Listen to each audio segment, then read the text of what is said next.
नमस्कार, SBT news में आपका स्वागत है। पेश है 4 जुलाई सोमवार दोपहर 1:15 बजे राजस्थान की 11 बड़ी खबरें। जयपुर समेत 13 जिलों के लिए भागीरथी साबित होने वाली पूर्वी राजस्थान नहर परियोजना पर अब केंद्र का सियासी अड़ंगा 40 लाख की आबादी के लिए संकट बनता दिख रहा है। बीते 3.5 साल से केंद्र व राज्य की राजनीति में फंसे इस योजना में मुख्यमंत्री अशोक गहलोत ने जयपुर शहर को बिसलपुर बांध से पेयजल उपलब्ध कराने के लिए 9600 करोड़ की नवनैरा बिसलपुर इसरदा लिंक परियोजना को मंजूरी दे दी थी। लेकिन केंद्र सरकार ने अब परियोजना के किसी भी हिस्से पर काम करने पर रोक लगा दी है। इससे 2028 के बाद जयपुर में जल संकट गहरा सकता है। मंडल रेल प्रबंधक गीतिका पांडे ने बताया कि पेयजल संकट से त्रस्त पाली के लिए जोधपुर से राज्य सरकार की मांग पर इस साल 17 अप्रैल से वाटर स्पेशल ट्रेन का निर्बाध रूप से संचालन किया जा रहा है। जोधपुर में भगत की कोठी से पाली मारवाड़ तक अब तक 43 करोड़ 20 लाख लीटर पानी का रेलवे लदान कर चुका है, जिससे वैगन किराए के बतौर रेलवे को 6.5 करोड़ रुपए का राजस्व प्राप्त हुआ है। उन्होंने बताया कि रेलवे की तरफ से पाली जिला प्रशासन की मांग पर पेयजल सप्लाई नियमित रूप से जारी रखी जाएगी। कांस्टेबल भर्ती परीक्षा का पेपर लीक मामला न केवल इस भर्ती की तैयारी करने वाले बेरोजगार अभ्यर्थियों पर भारी पड़ा है, बल्कि इससे आरटीई के तहत पढ़ाई कर रहे 68 विद्यार्थियों की पढ़ाई पर भी संकट खड़ा हो गया है। नियमों का हवाला देते हुए विभाग ने आरटीई के बच्चों का नजदीकी निजी स्कूल में प्रवेश कराने से इनकार कर दिया है। पेपर लीक मामले को लेकर शिक्षा विभाग ने पिछले दिनों झोटवाड़ा के दिवाकर पब्लिक स्कूल की मान्यता समाप्त की थी। इस स्कूल में आरटीई के बच्चों का नजदीकी निजी स्कूल में प्रवेश नहीं हो पा रहा है। जोधपुर में सिविल एयरपोर्ट पर तलाशी के दौरान एक अमेरिकी पर्यटक के पास सैटेलाइट फ़ोन मिलने से अफरा तफरी मच गई। सिविल एयरपोर्ट ने पास ही के एयरपोर्ट थाने में इसकी सूचना दी। तब थानाधिकारी रमेंद्र सिंह हाडा ने अपने आला अधिकारियों को मामले से अवगत कराया। इसके बाद खुफिया एजेंसियां भी वहां पहुंच गई। पूछताछ में सैटेलाइट फ़ोन इस्तेमाल नहीं करने की वजह से जाँच के बाद पर्यटक को ट्रेन से जोधपुर से दिल्ली के लिए रवाना किया गया। नेडियल ने बताया कि उसका बेटा बीमार है जो अमेरिका में है। उसके इलाज को लेकर डॉक्टर से संपर्क में रहने के लिए वो सैटेलाइट फ़ोन लेकर आया था।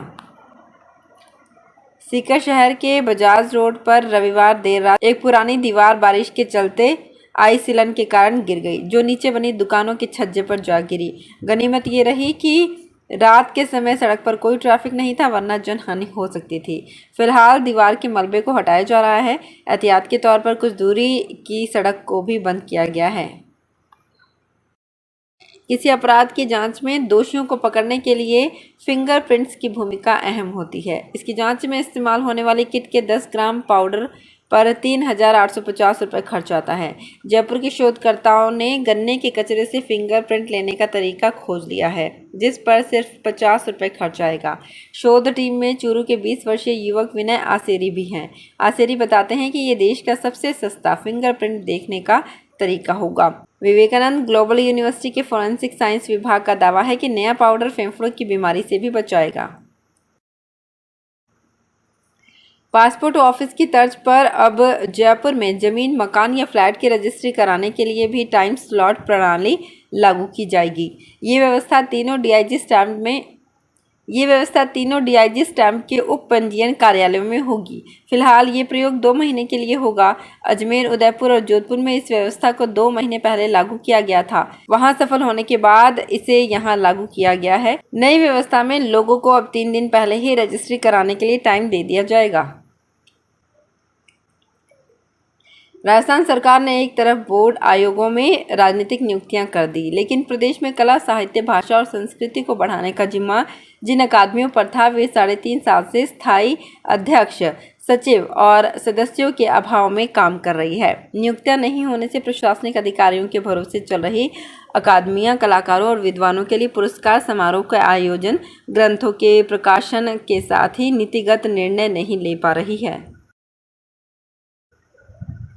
अब वो दिन फाख्ता हो गए जब महिलाएं सिर्फ रसोई की कमान संभालती थी।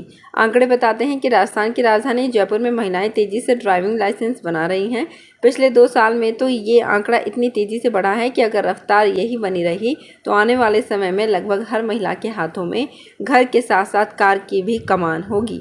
जयपुर आरटीओ की माने तो पूरे राज्य में महिला ड्राइविंग लाइसेंस बनाने के मामले में राजधानी फिलहाल नंबर 1 पर है। जोधपुर पुलिस ने साइबर ठगी के एक बड़े मामले का खुलासा करते हुए 2 शातिर ठगों को गिरफ्तार किया है। ये शातिर ठग देश भर में कई लोगों के बैंक खातों में सेंध लगाकर उनको लाखों रुपयों का चूना लगा चुके हैं। दोनों शातिर ठग झारखंड बिहार बॉर्डर पर स्थित एक गांव के रहने वाले हैं। जोधपुर पुलिस ने उन्हें वहीं से गिरफ्तार किया है। फिलहाल दोनों ठग 5 दिन की ट्रांजैक्शन रिमांड पर हैं। पुलिस ने पूछताछ में ठगी के और भी मामले खुलने की संभावना जताई है। Operation theatre, cath lab, dialysis, blood bank जैसे पैरामेडिकल कोर्सेज कर रहे विद्यार्थियों के लिए अच्छी खबर है। राजस्थान सरकार ने 10 तरह के पैरामेडिकल कोर्सेज के सेवा नियम बनाने की तैयारी कर ली है। इससे अब इन कोर्स को करने के बाद विद्यार्थियों की सरकारी नौकरी लग सकेगी। बस कैबिनेट से मुहर लगना बाकी है। मुख्यमंत्री की मंशा के बाद चिकित्सा विभाग के अधिकारियों ने भी कवायद तेज कर दी है। मौजूदा स्थिति में medical lab technician, radiographer, ECG technician और ऑफ्थेल्मिक टेक्नीशियन के ही सेवा नियम बने हुए हैं।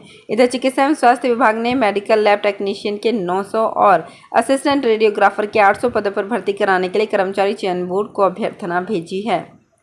तो फिलहाल इस बुलेटिन में इतना ही। फिर हाजिर होंगे कुछ और बड़ी खबरों के साथ। अगर आप भी अपने आसपास की छोटी बड़ी और महत्वपूर्ण खबरों से अपडेट रहना चाहते हैं तो सब्सक्राइब कीजिए हमारे चैनल एसपीटी न्यूज को और प्रेस कीजिए बेल आइकन पर।